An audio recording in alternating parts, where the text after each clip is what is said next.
Hello, Denver, Colorado. Dan Hopper, your Denver real estate advocate with Keller Williams Downtown in Denver. A couple things. Wanted to talk about home ownership versus renting right now.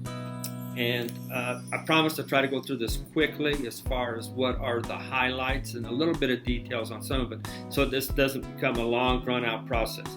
Home ownership.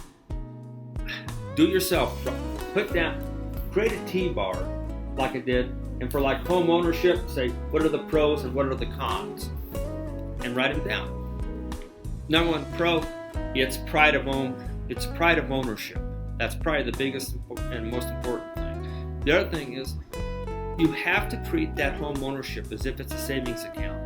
Okay, your own primary residence is not the best investment tool, and the reason for that is you're not generating income off of that. You still have a home loan if you have that. You still have property taxes. You still have homeowners insurance. And you still have maintenance costs. So think about that. Some of that is kind of the con part of home ownership.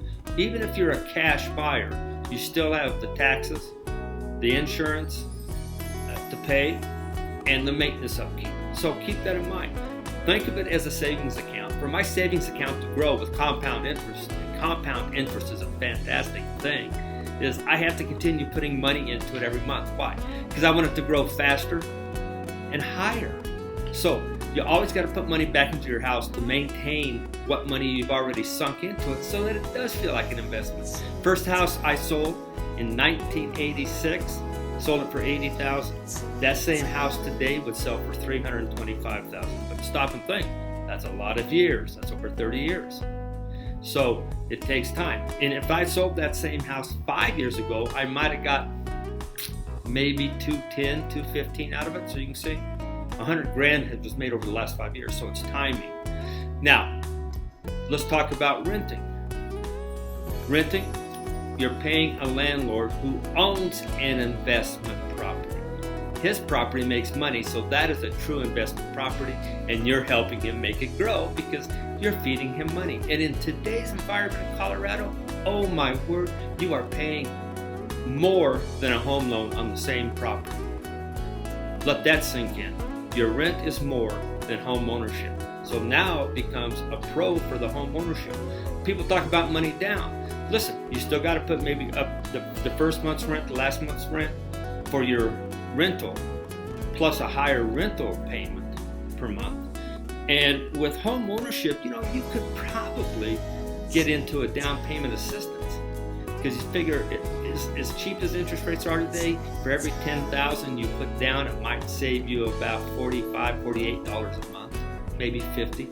So you see, maybe that $10,000 in your pocket is worth more than that $50 a month. So these are a lot of things you got to weigh. Also, the positive with home ownership would be the tax benefit. You still get to write off and itemize deduct those things called mortgage interest deduction and property taxes.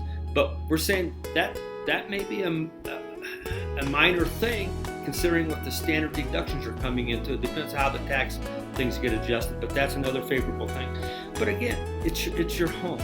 You can rent it out, you can turn it into an investment property, or you could sell it for a profit and go buy something else, sell it for a profit. So that's the difference. With rent,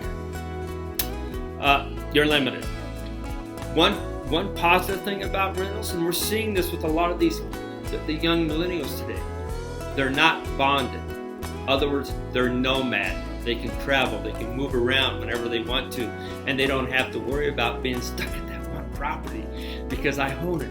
Well, that's okay.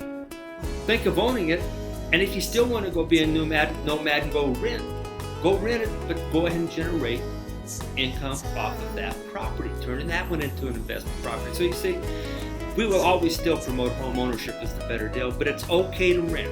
65% of the people across the country are homeowners. The other 35% are renters. It's okay. Just do what's best for you. And if you got any other comments that you have, I'll be posting this on Facebook. So just give us a call, Dan Hopper, 303-521-0984, and we'll discuss what's going to make you a better buyer.